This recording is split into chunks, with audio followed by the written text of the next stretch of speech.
It's the next generation of competition. This is eSports, and it's our world. The biggest names, games, and stories in the eSports universe. This is IGN eSports Today with Kevin Naki. What's up, everyone, and welcome back to IGN eSports Today here on Bleacher Report Radio, SiriusXM Channel 83. Kevin Naki here, and we are going to be talking about a whole heck of a lot of stuff today. Bunch of news went down. We have a ton of very special guests, so we're going to get right to things here in just a second. Joining us first today, we're going to have Mr. Triforce Johnson, Isaiah Johnson, otherwise known as Triforce. Of course, he's been a competitor in video games for a very long period of time, all the way back to the arcade days, held a ton of world records, and just recently completed a 24-hour marathon session against TetraSpot for the Guinness World Records Gamers Edition, which is coming out. We're going to be speaking with him. We're also going to be talking to a variety of team owners and commissioners later on to celebrate the launch of the brand new PEA. Yes, if you guys haven't actually heard about this yet, a brand new organization, the Professional Esports Association, which is 7 teams that are actually co-owning a league. We're going to be talking about that in just a bit because this is something we've been alluding to on the show for quite some time. Pleasant surprise to wake up to today.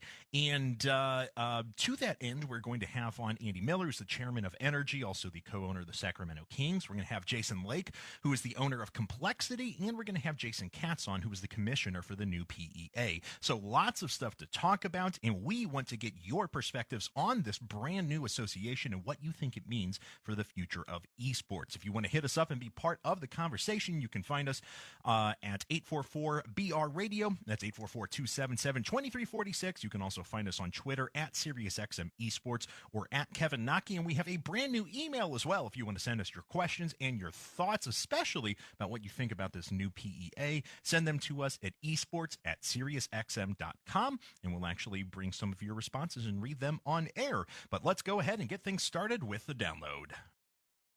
I am a beacon of knowledge blazing out across a black sea of ignorance. Put yourself in a league of your own and become a legend in your bracket. Go ahead and lead. This is IGN eSports Today on SiriusXM's Bleacher Report Radio. Behold. Here's your host, Kevin Naki. What's up, ladies and gentlemen? Welcome back here to IGN eSports Today, Bleacher Report Radio, SiriusXM Channel 83. And right now we are joined in studio by a very special guest. We have Triforce Johnson with us, legendary, of course, gamer who's been around for quite a long period of time, playing a variety of games all the way from the old school Nintendo and arcade days all the way up through the present. He's just recently completed a 24-hour world record attempt at defeating TetraSpot over an extended period of time. I tuned in at several points, and you were managing to keep your eyes open and alert, and you were still playing reasonable Tetris, which is incredible to me because even after an hour, my eyes in my brain just turned to mush. So, Triforce, how do you do it? And are you alive right now? Yeah, I'm still alive. It's years of training. I've been playing Tetris for a very long time, so I used to play it on when I'm traveling, whether I'm on the bus, plane, or whatever. So I can deal with the distractions. In fact, the distractions is what actually keeps me awake long enough to play that long. Sure, I totally understand. And you're basically without a break coming into this. This is going to mark yet another record for you in the world of gaming. Of course, this will be put into the Guinness World Records Gamer Edition, which is going to be coming out here relatively soon. So let's start, because you've been around competitive gaming for so long that I kind of want to start at the very beginning here. Obviously, you've been involved in competitive games from your earliest days, setting local records and things like that. At what point in your life, though, did it go from your hobby to you knowing this is what I'm going to do for my life? I love games. This is what I'm going to play. And it went from that point. Well, when I started, everyone starts young. So, and, I started 4 years old. I didn't really know anything about video games on a competitive level other than, to play casually and, for your hobbies and stuff like that. And I heard about the whole That's Incredible World Championships, and I literally caught like the tail end of it, and I never really got a chance to see like the whole thing. And in our community in the Bronx, we heard about stuff that's going on with like Twin Galaxies and like how they had all these superstars in gaming for the arcades and how they set world records and stuff like that. And I was like, I got to be one of those guys. So from that point, that's when I was like, you know something, I want to go and I want to play competitively and so forth. But it really didn't take place, you know, or it didn't come to fruition until like the turn of the century, which is when I Sure. formed my team Empire Arcadia, and I band together some of the guys, you know, in New York City to kind of like, you know, go out and tackle all these different types of competitions and games, you know, from fighting to racers, puzzles, or retro games and shooters. Sure, no, absolutely. And we're talking here with Triforce Johnson, by the way, who, as we mentioned before, just finished up a 24-hour run against Tetris Bot for the Guinness World Records Gamers Edition, which is coming out very soon. You can, of course, find him as well on Twitter right now at EMP_Triforce_GM. And, you mentioned that around the turn of the century is when it started blowing up, and this is when you started to really, really dive into it as though it's going to be your life and career. What has it been like for you, just kind of witnessing the growth of competitive gaming and esports from when you were involved in it initially? And it was, I mean, let's be honest, even though people were able to derive a living off it in some capacity, it was more about just hobbyists having fun and being internally competitive with each other. Now you're talking about billions of dollars worldwide in these huge televised sports networks. Just as a fan, just as someone who's kind of seen the scene develop around you, what's it been like? It's been an experience, but not everybody back then or during my time sees it the same. You know, some of us still think it's a hobby. Some of us always knew, you know, what it has always been. Although today's competitive gaming, you know, has the technology, the resource, and so much more, much more money than what it used to be back then.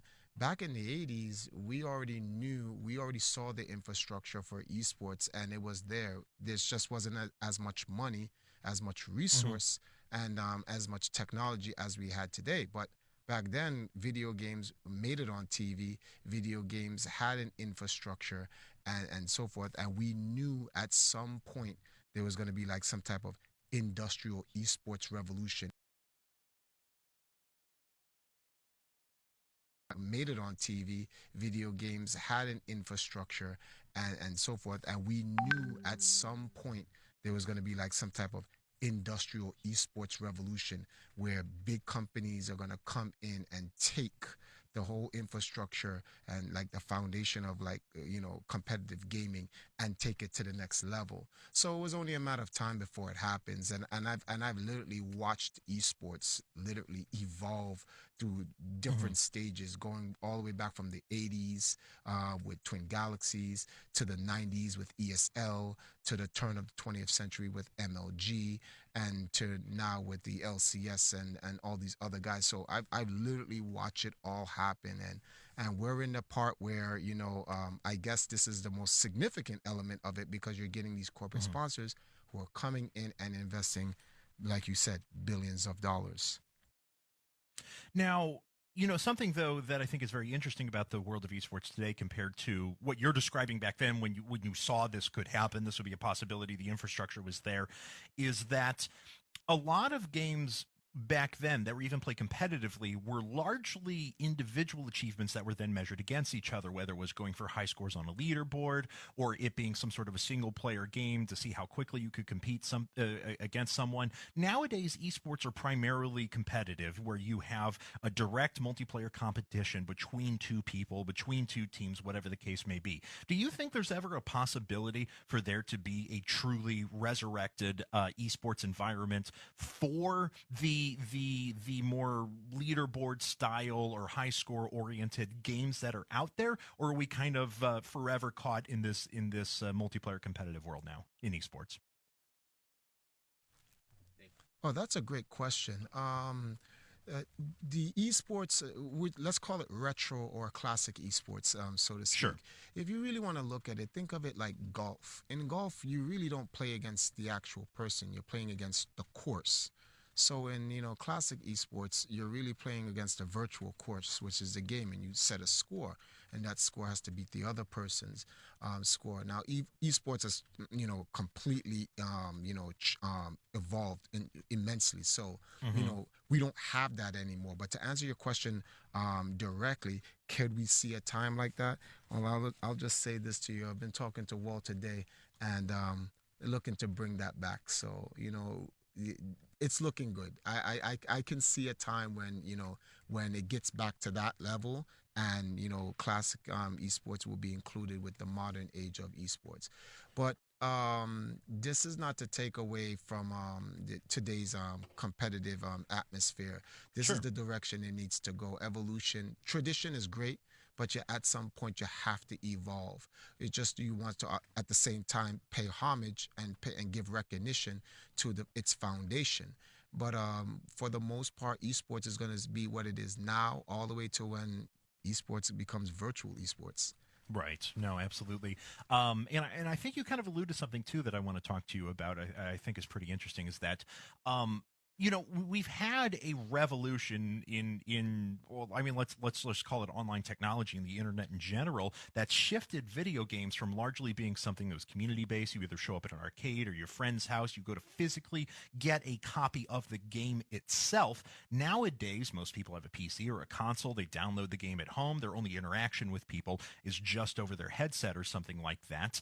And I know that you personally have an interest in kind of reigniting community gaming and development and stuff like that. Do you think that esports is maybe a way to bring some of that back? I mean, I know you guys are heavily involved in fighting games. That still seems to have a really great, close-knit community. Do you think esports can bring us back to that?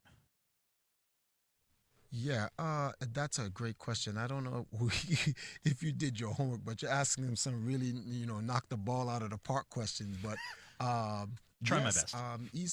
esports where it is today is not totally complete.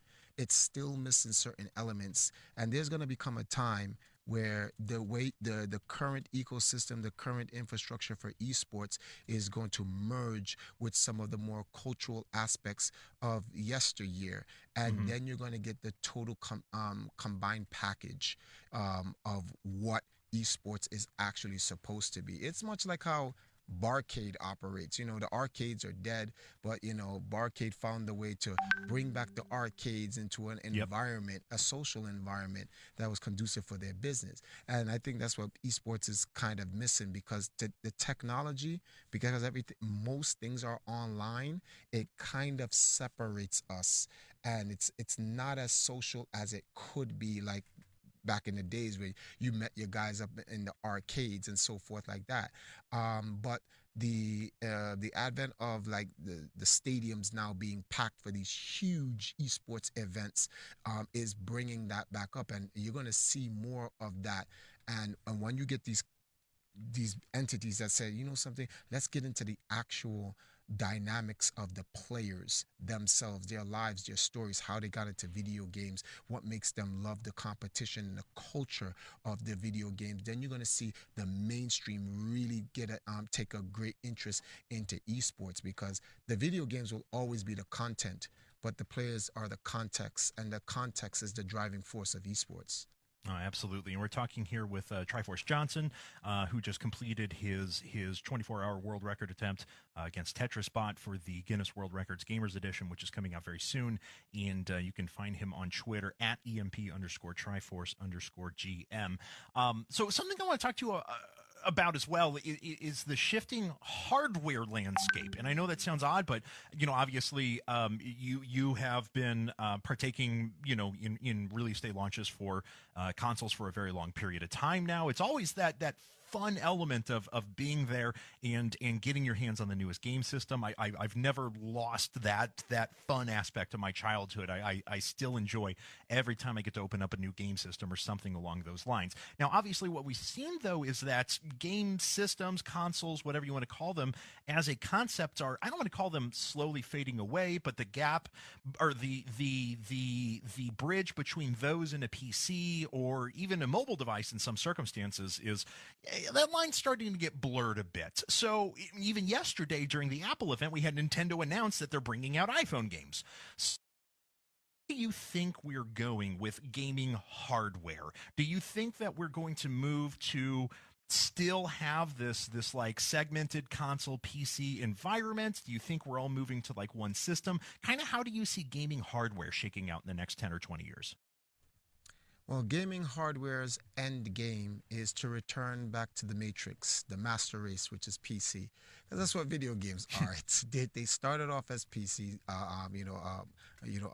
personal computers, and then they evolved into machines that focus solely on playing video games, which gave birth to the console, and that's when the whole hybrid began. But ultimately, in the end, because of technology dictates that this has to go back to that, because just the way society is as a whole, everybody wants their technology in some all-in-one device. Our phones are now our PCs when you really look at it. So at some point, I'm not going to give a time to it, but at some point it's going to go back to that. Whether it may get there faster or slower, that all depends on who you ask. But ultimately, the end is it's all going to go back to PC. That's where it came from. No, absolutely.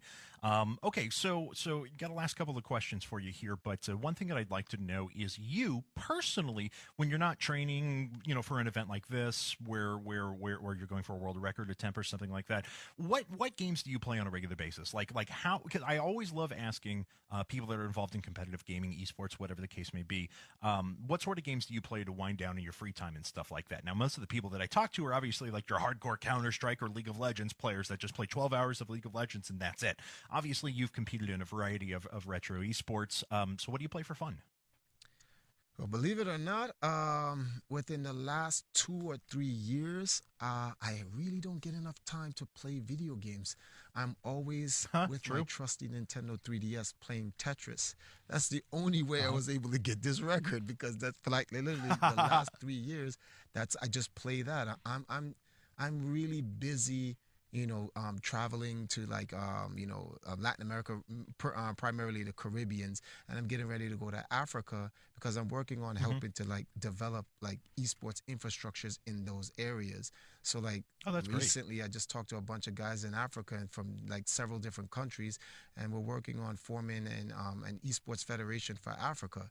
And I've been into Jamaica last year, and I worked with the Cyberbox Esports League down there.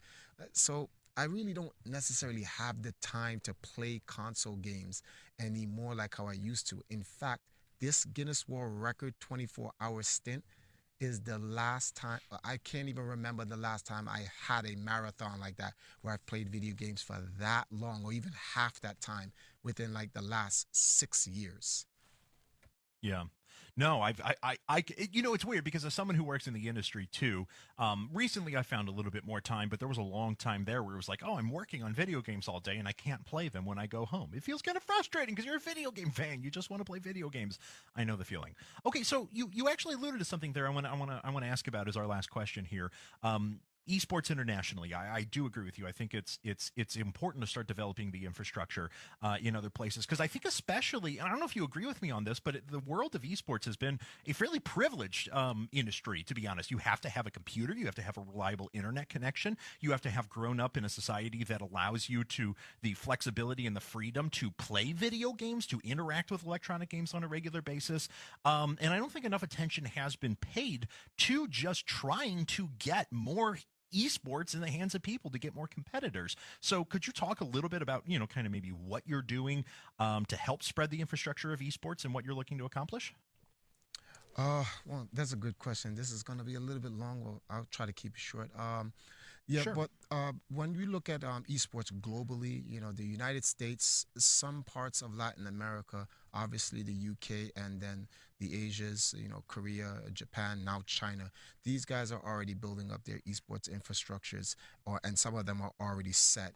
But there are other underdeveloped and underrepresented regions in the world, and I mean that from the esports standpoint, that needs Sure. to, they're very interested in esports, and they want to play a major role in the entire world. And I've decided to take that upon myself to go to those areas and focus on that, and to help develop the esports infrastructure globally.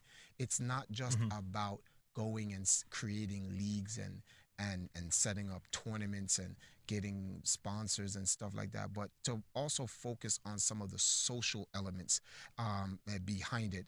Don't want to give a little plug here.